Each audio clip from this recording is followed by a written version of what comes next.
यावर्षी उन्हाळा लांबलाय, माणसं पावसाची वाट पाहत आहेत. नॉर्मली आपण सगळेच म्हणतो की उन्हामुळे डोकं फिरतंय, पण जर मी तुम्हाला सांगितलं की ही गोष्ट फक्त माणसांपुरतीच मर्यादित नाही आहे, तर वाढत्या उष्णतेमुळे फक्त आपल्यालाच त्रास होत नाही आहे, तर प्राण्यांनासुद्धा त्रास होतो आहे. तेही पावसाची वाट बघताय. एवढंच नाही तर आश्चर्याची गोष्ट म्हणजे वाढत्या उन्हामुळे प्राण्यांची विचार करण्याची क्षमता, त्यांचं वर्तन, त्यांची स्मरणशक्ती आणि अगदी त्यांचा स्वभावसुद्धा बदलत चालला आहे. हो, अतिशयोक्ती वाटेल, पण हे खरंच घडतंय. काही पक्षी आता साध्या समस्या सोडवू शकत नाही आहेत, काही प्राणी जास्त आक्रमक होत आहेत, काहींना अन्न शोधण्यात अडचणी येत आहेत आणि काही प्रजाती तर त्यांच्या पिल्लांची योग्य काळजीसुद्धा घेऊ शकत नाही आहेत. हवामान बदल आणि उष्णतेच्या लाटा यांचा परिणाम फक्त पर्यावरणावरच नाही तर संपूर्ण प्राणीजातीच्या मेंदूवर होत असल्याचं आता अनेक रिसर्चमधून समोर येत आहे आणि याचा परिणाम भविष्यात संपूर्ण इकोसिस्टीमवर होऊ शकतो. हा परिणाम किती भयानक असणार आहे? उन्हामुळे प्राणी स्वतःची बुद्धिमत्ता कशी हरवत चाललेत, हे सगळं नक्की होतंय कसं, पाहूया त्या व्हिडिओमधून. नमस्कार, मी संकल्प पाटील आणि तुम्ही बघताय लगाव बत्ती. या संदर्भात वेस्टर्न ऑस्ट्रेलिया युनिव्हर्सिटीच्या वर्तनशास्त्रज्ञ अमांडा रिडली यांनी एक रोमांचक अभ्यास केला. त्या सदर्न पाईट बॅबलर या काळ्या पांढऱ्या पक्ष्याच्या वर्तनाचा अभ्यास करत होत्या. या पक्ष्यांसमोर एक पारदर्शक अडथळा ठेवला जायचा आणि त्यांच्या मागे त्यांच्या आवडीच्या आळ्या ठेवल्या जायच्या. थंड वातावरणात हे पक्षी काही सेकंदात समजून जायचे की अडथळ्यावर चोच मारून उपयोग नाही आहे, त्याच्या बाजूने जाऊन अन्न मिळवावं लागेल. पण जसजसं तापमान वाढू लागलं तसतसं हेच पक्षी पुन्हा पुन्हा त्या पारदर्शक भिंतीवर चोच मारत राहिले. म्हणजे साधा निर्णय घेण्याची आणि परिस्थिती समजून घेण्याची त्यांची क्षमता कमी झाली. संशोधकांच्या मते उष्णतेच्या लाटांदरम्यान त्यांच्या मेंदूच्या कार्यक्षमतेवर परिणाम होत होता. उष्णतेचा परिणाम फक्त विचारशक्तीपुरता मर्यादित नाही आहे. अनेक अभ्यासांमधून असं दिसून आलं आहे की टेम्परेचर वाढलं की पक्षी अन्न शोधण्यात कमी वेळ घालवतात, पिल्लांना खाऊ घालण्याचं प्रमाण कमी होतं, ते कमी गातात, कमी चिवचिवाट करतात, कारण त्यांची बहुतांश ऊर्जा शरीर थंड ठेवण्यात खर्च होते. अनेक पक्षी तासनतास पंख पसरून बसून असतात, चोच उघडी ठेवतात आणि शरीरातली उष्णता कमी करण्याचा प्रयत्न करतात. काही प्राणी सावलीत लपून बसतात, काही बिळांमध्ये जातात, पण त्यामुळे महत्त्वाचं म्हणजे ते अन्न शोधत नाहीत, शिकार करत नाहीत आणि शरीराला आवश्यक ऊर्जा त्यांना मिळत नाही. म्हणजेच उष्णतेपासून वाचताना ते उपाशी राहण्याचा धोका पत्करत असतात. मधमाशांच्या बाबतीत तर आणखी आश्चर्यकारक गोष्ट समोर आली आहे. स्टॉकहोम युनिव्हर्सिटीच्या न्यूरोलॉजिस्ट एमिली बेअर्ड यांच्या रिसर्चनुसार मधमाशा कडक उन्हात उडताना स्वतःवर पाण्याचे छोटे छोटे थेंब शिंपडतात. यामुळे त्यांच्या मेंदूला थंडावा मिळतो आणि त्या सामान्यपणे काम करू शकतात.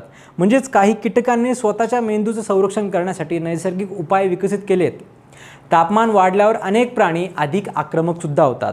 2023मध्ये अमेरिकेतल्या 8 शहरांमधल्या जवळपास 70,000 कुत्र्यांच्या चावण्याच्या घटनांचा अभ्यास करण्यात आला. त्यातून असं दिसून आलं की ज्या दिवशी टेम्परेचर जास्त असतं त्या दिवशी कुत्र्यांच्या चावण्याचं प्रमाणसुद्धा जास्त असतं, ते वाढतं. इतकंच नाही तर 2025मध्ये चीनमधल्या एका अभ्यासात मांजरी, साप आणि इतर काही प्रजातीसुद्धा उष्णतेच्या काळात माणसांना जास्त चावतात असं आढळलं. प्राण्यांमधल्या परस्पर संबंधांवर सुद्धा उष्णतेचा परिणाम दिसून येतो. इटलीतल्या अपेनाईन पर्वतरांगांमध्ये राहणाऱ्या रुमॉय नावाच्या शेळीसारख्या प्राण्याचा अभ्यास करण्यात आला. संशोधकांनी 2 उन्हाळ्यांमध्ये 1600 तासांपेक्षा जास्त काळ त्यांचं निरीक्षण केलं. तापमान 12 डिग्रीवरून 17 डिग्रीपर्यंत वाढल्यावर वनस्पती कमी झाल्या आणि अन्नासाठी स्पर्धा वाढली. परिणामी हे प्राणी जास्त आक्रमक बनले. ते अन्नाच्या जागांवर हक्क सांगू लागले, एकमेकांना धमकावू लागले आणि हल्ल्यांचं प्रमाण वाढलं. संशोधकांच्या अंदाजानुसार 2080पर्यंत हवामान बदलाचा वेग असाच राहिला तर या प्राण्यांची आक्रमकता दुप्पट होऊ शकते. पाण्यात राहणारे जीवसुद्धा याला अपवाद नाही आहेत. गोल्डन जुली नावाचा मासा साधारण तापमानात शांत असतो. त्याच्यावर एक प्रयोग करण्यात आला, तेव्हा पाण्याचं तापमान 25.5 डिग्रीवरून 29 डिग्रीपर्यंत वाढवलं असता तो जास्त भांडखोर बनल्याचं दिसलं.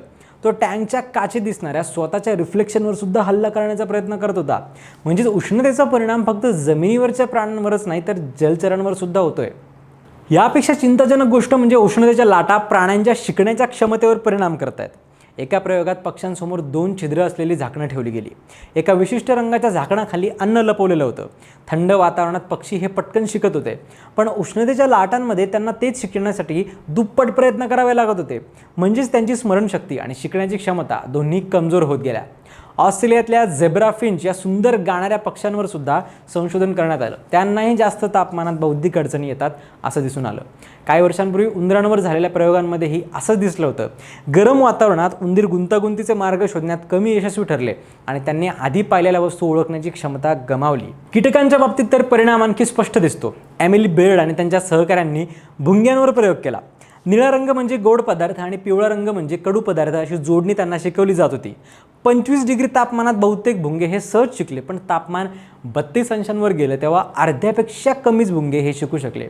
म्हणजेच वाढत्या तापमानामुळे त्यांच्या मेंदूची माहिती प्रोसेस करण्याची कॅपॅसिटी कमी होत होती. आता एवढ्या सगळ्या उदाहरणानंतर प्रश्न असा आहे की परिणाम फक्त एवढ्यापुरतंच मर्यादित राहणार आहे का? तर उत्तर आहे नाही. कारण प्राणी आणि पर्यावरण हे एकमेकांशी जोडले गेलेले आहेत. जर परागीकरण करणारे कीटक कोणत्या फुलांना भेट द्यायचं हेच विसरू लागले तर यामुळे शेतीचं नुकसान होऊ शकतं. जर पक्ष्यांना अन्न सापडेनासं झालं तर त्यांची पिल्लं मरू शकतात. जर शिकारी आणि भक्ष्य यांच्यातलं बॅलन्स बिघडलं तर संपूर्ण इकोसिस्टीमवर त्याचा परिणाम होऊ शकतो. हवामान बदलामुळे निर्माण होणाऱ्या या बौद्धिक अडचणी भविष्यात अनेक प्रजातींसाठी अस्तित्वाचा प्रश्न बनू शकतात. विशेष म्हणजे हे परिणाम फक्त प्राण्यांमध्येच दिसत नाही आहेत, माणसांमध्येही याचे पुरावे आढळलेत. 19व्या शतकात बेल्जियन ॲस्ट्रॉनॉमर ॲडॉल्फ क्विटलेट यांनी एक निरीक्षण केलं होतं की फ्रान्समध्ये उन्हाळ्यात हिंसक गुन्ह्यांचं प्रमाण वाढतं. नंतरच्या अनेक अभ्यासांमध्ये उच्च तापमानाचा संबंध हिंसाचार, मानसिक आरोग्याच्या समस्या, आत्महत्या आणि चुकीच्या निर्णयांशी जोडला गेला. गरम वातावरणात लोकांची स्मरणशक्ती कमी होते आणि निर्णय क्षमता कमजोर होते. म्हणजेच वाढती उष्णता हा फक्त हवामानाचा प्रश्न नाही आहे, हा बुद्धिमत्तेचा सुद्धा मोठा प्रश्न आहे, हा वर्तनाचा प्रश्न आहे, हा प्राण्यांच्या आणि माणसांच्या भविष्याचा प्रश्न आहे. आपण अनेकदा हवामान बदलाचा विचार फक्त ग्लोबल वॉर्मिंग, वितळणारे हिमनग, वाढणारी समुद्राची पातळी किंवा दुष्काळ इतक्यापुरताच करतो, पण प्रत्यक्षात त्याचा परिणाम पृथ्वीवर राहणाऱ्या प्रत्येक सजीवाच्या मेंदूवर होतोय. कदाचित भविष्यातील एक मोठं संकट हे सुद्धा असू शकतं की पृथ्वी तापत जाईल आणि त्याचसोबत तिच्यावर राहणाऱ्या जीवांची विचार करण्याची क्षमता कमी कमी होत जाईल. तुम्हाला या एकूणच विषयाबद्दल काय वाटतं ते कमेंट्समध्ये नक्की सांगा आणि पाहत राहा लगाव बत्ती.